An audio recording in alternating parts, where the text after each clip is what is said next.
Hey traders, welcome back to another weekly review. So one of my favorite session of the week is every time I really love to go through all of our game plan, all of our trades, because it's just a good way to improve not just all of you, including myself, going through all of the thought process. So again, yesterday I apologized that I wasn't very active in the group chat because I was really sick and yeah, vomited a few times. But let's just go straight into our game plan. So let's see what we did wrong, did correctly. I like to use the terms we because we are a team. So if you go through my game plan on 4th, which is Monday, you can actually see that on Monday we were expecting some respect on the 770 on the JPYX, but it actually didn't happen. JPYX started to bounce off that key level on Tuesday or Wednesday, and in fact I missed out a lot of that move on Wednesday. So let's straight look at the JPYX. So if you look at the JPYX on on Monday, price was right here, I think on 4th here. On 4th, price was right here. The initial game plan was to say I expect that the JPYX will pull back on 4th, then sort of just bounced off the 770 level as we have multiple rejections at 767, then ended up, actually if you just close this and you can see the entire week JPYX is still here. So overall I would say if JPYX continue to squeeze, that's what we call a typical squeeze, very high chance we're going to have a downwards breakdown. So that is something that I'm aware even up until next week, a new trading week. So overall 770 wasn't respected. Then obviously when the JPYX wasn't respected, the pound yen short setup didn't went well as well.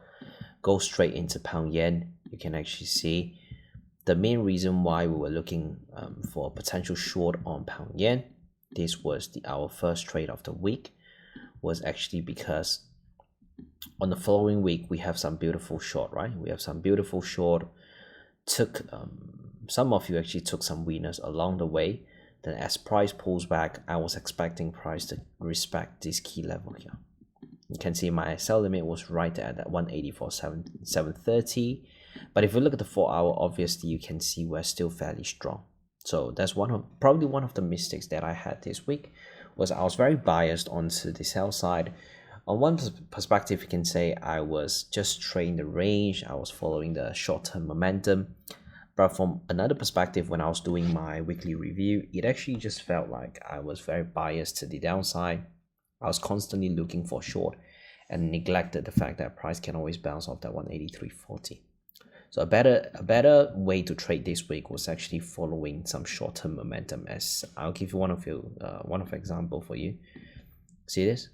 Intermediate structure, price come back, didn't quite test the key level, but we just found strength holding above 184. When you start dropping down to 30 minutes, that's usually where you can find some quick plays. So something like this.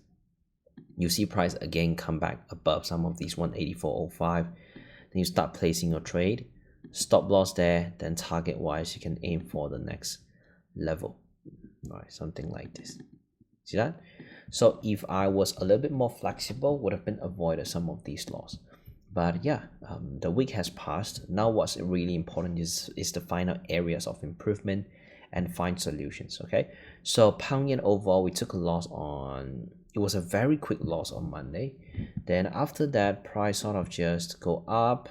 Then eventually on Tuesday we shorted again, and Tuesday was a good short. I personally made a bit of money from that, about 6,000, positive 8.3k from this sell on one account. Then on my second account it was a loss. So Tuesday was when we also go back into the sell. So let's straight go into Tuesday, because that's it for Monday. That's the only trade we had on pound yen short. Then on Tuesday, that was when we were expecting some follow through, because JPYX again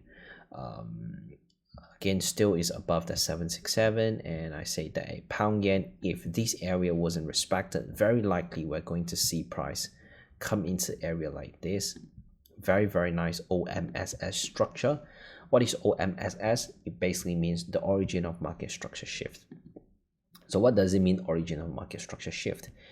There were two OMSS level here. The first one is right here. Second one is right here. Why? You can actually see because every time when price break under this 185.23, it picked up a lot of selling pressure. So we are looking to find, every time we are looking for momentum, when you're looking for areas where you believe the big players are going to get involved, we're trying to find that kind of sweet spot where price sort of broke under it or retested the level, then we have a flush in selling pressure. And that was exactly the level I was looking for. If you just look at these 185.25, you can actually see price broke under, drop down to 30-minute. You can have a better view on that one. So if you see, drop under, pull back into 185.23. What happened? Tested, flush all the way down. So we're looking to find areas where we previously had a lot of selling pressure, because that's where the bigger players are interested to trade. Their transactions are over there. They're interested to play some sort of setups there. So we took the short. The first 3 hours was really beautiful, but I want all of you to look at the correlation later. So it was 5th of September. Majority took a short there. It was one of my mistakes. I have to admit this. On Tuesday, one of my biggest mistake was that, first thing, I was lucky with one of my accounts. I have to be honest with you. When price dropped into that 184.10, I was up about 4.4R, and I closed one of my accounts there.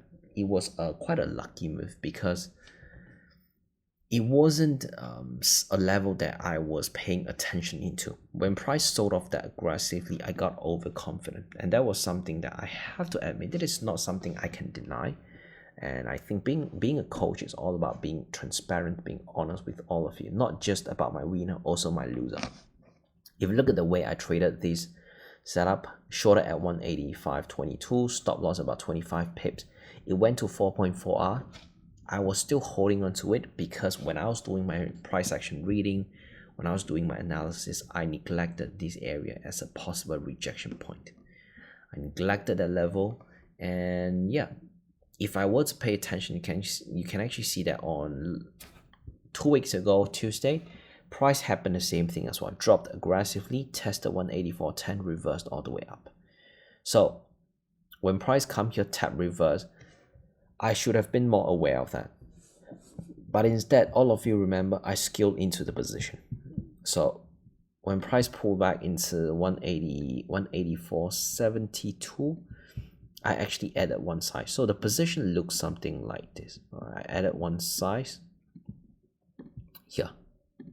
And both my stops was trailed right around there. Yeah, right around there. I got stopped out for a small profit.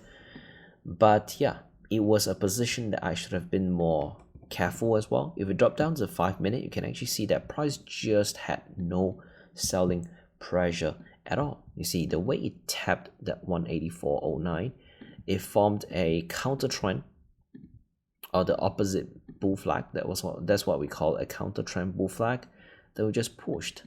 Then come back down to 184.73. That was a good level to go long because price just tested, rejected, and pushed all the way up throughout the entire night. Obviously, the next day we had another failure again. So yeah, it was a mistake that I made. Got to take full accountability, responsibility on that. Could have been managed a lot better, but yeah, it is what it is. That was Tuesday. So some of you actually took, I know there were half. Let's split into half. Some of you actually took a win on this one. Some of you, half of you actually took a loss on that or break even on this. So it wasn't a setup that I was very happy about. And that goes to Wednesday. That was the only trade that we took on pound yen. And you can actually see on the 5th of September, which is Tuesday, it was beautifully according to our trading plan, our game plan. So as long as things are within your game plan, it's fine. And within my game plan, I did not state that you have to be aware of this area. So yeah. So it also further proved to all of you that I actually really did neglect the level. It's not my intention to not look at this level. My eyes was fixated at 183.50 area, which was one of my mistakes, right? So move on to 6th of September. I think we traded, I was waiting for some GU trade. That was when it sort of messed up my entire week. So because one of my rule is if I have 2 days in a row where I've not performed well on one pair, I usually like to step away from that pair to gain more clarity. So from one side, you can say, I follow my plan. I didn't trade pound yen, but Wednesday was exactly when pound yen setup played out. And I even posted into our Telegram. I can't show all of you, but let me just try to show all of you. Just give me a second.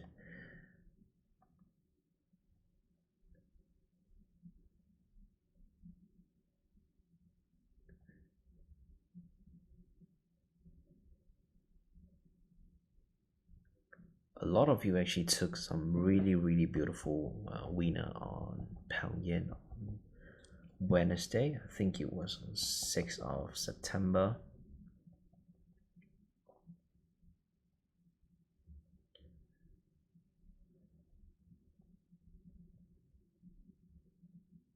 You see, Andy also took a short on pound yen. That was a chart from Andy, one of our Taiwan trader. Then some of you took short on pound Canadian. Also, yeah, there were a lot of you actually closed some really good position on pound yen. So pound yen, if you all remember in the group chat, I said that I would not be taking pound yen short, but if some of you want to take it, it still looks like a very valid rollover pattern. As in, you see, we have the massive rollover, we have some pullback testing the 185.20, then it sold all the way down. I missed out on this trade on pound yen, and it actually dropped all the way down. If I would have been more patient with if I would have given it one more attempt, it would have been a beautiful winner, right? It would have been definitely a great winner, at least giving me, I can say minimum 10R. Yeah, because usually that's where I'll look for a skill in again, because even on Thursday I wanted to get in here. If you look at my object tree on Thursday, I actually had a sell limit at 184.73. That was also in our game plan. If you look at Thursday, you see pound yen. See that? 184.717, 917. I had a sell limit here at 184.717, and I say that it was a very clear bad flag, but price just didn't pull back to our entry. I know some of you missed out the trade. I think the only one who actually caught it was Andy as well. Andy held the position since Tuesday when price pulled back into 184.73. He added size onto the trade, and it turns out to be a massive winner.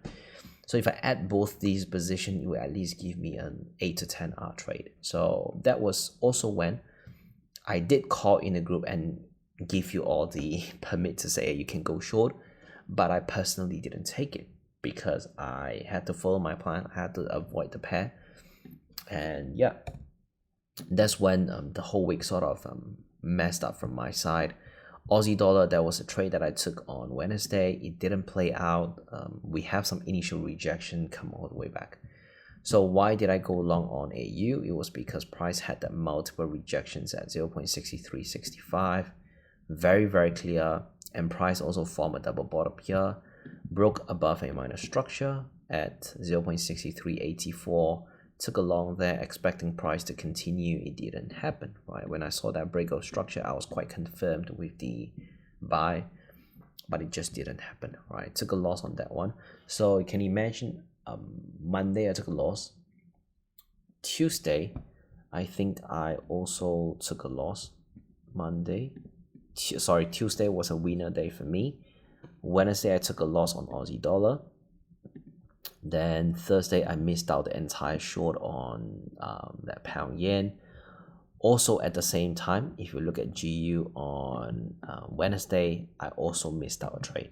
If you look at our Wednesday game plan, go back to our 6th of September. All of these can be found in our Notion link, all right? I don't made all of these up. everything is inside our game plan. So you can actually see that GU under the second scenario, I say that you could potentially chase the bear flag. That was also when pound yen also had aggressive sell-off. I missed out pound yen and pound dollar both on Wednesday and Thursday. So both these trades actually would return me a lot, really good returns. But yeah, it is what it is. There are a lot of times where I just have to make the decision whether if I want to enter there or not, because trading is all about decisions, all right? Sometimes I have good weeks, sometimes I have bad weeks. That's all the transparency we have in this community. And that's why I love this community so much, is because we're all being transparent. Even as a coach myself, as a leader here, I won't try to make it up and make myself look like I'm perfect. I do make mistakes as well. So we got two scenarios on GU on Wednesday, on Wednesday or Thursday. I say that you can either wait for a pullback into 126.20, which was the scenario that I was expecting. If you look at scenario 1, most of you knew that I said I want to wait for a pullback into 126.20 to go short, but it didn't. It just started dropping there according to our second scenario. I say that I won't be looking to enter our second scenario because I care about our price position a lot. So Wednesday also sort of messed up. Thursday also sort of messed up because we missed out a massive move on pound yen. At least a 1 to 6 R on pound yen short again. So missed out tons of setups this week. Also lose 4 setups. And yeah, that's pretty much it for the week. And then on Friday, I also took one loss on pound yen again. Took one loss on pound yen. But I can say Friday loss was well worth it because I actually calculated that it has a high potential to reverse from there. But it just didn't happen. I was paying attention to key level like this. Let me just remove some of that. Key level at 183.92. Waited for price to pull back into the level. And price just didn't react. It didn't react and it chopped between my stop loss and my entry for a while. Then eventually stopped me out. So this week, what are some of the biggest reflections, biggest improvements it could have been? First thing, it also show all of you, sometimes, again, this is because of my rule, sometimes losing 1 day, 2 day, doesn't mean you have to completely abandon the setup, the trade idea. And it was also one of the things that I always remind all of you, is to stick to your game plan, stick to your trade idea, that thought process, that thesis, be stubborn with it until you're proven wrong. So in my case, you see, when price finally returned back here, I should have still continued sticking to the trade idea. Why? Because the trade idea was still valid. If I would have just simply stuck to the trade idea, because I clearly state this into our chat group, and I say if price comes back down, go for a retest, you can still short it. So I should have led by example, should have still continued shorting it. But instead, I choose to walk away, also mainly because of my rule, because I had 2 days where I feel like I'm not in sync with pound yen. That's why I'd rather just walk away from pound yen and see how it goes. But it turned out Wednesday and Thursday to be the best sell-off day on pound yen. That's when we made the entire week of returns as well. I missed out Wednesday, Thursday short, but yeah, that was one of the biggest takeaway this week, is to continue stick to it until you're proven wrong. When price broke above that 185.20, roll over, come back down, retest, continue. That was also within our trade idea as well. If we go back to last week and this week's game plan, we have expected that to happen. And if we look at the high time frame, I don't like to draw trend line, but the trend line was pretty obvious as well. See that? So I believe that price is just forming a high time frame, some of you call triangle. I call it a squeeze. And I believe as price is trying to break under, we are very soon about to see a massive sell-off towards the downside by early next week. If I'm correct with my prediction. Yeah. So yeah, Biggest takeaway this week is to continue stick to your trade idea, that thought process until you're proven wrong.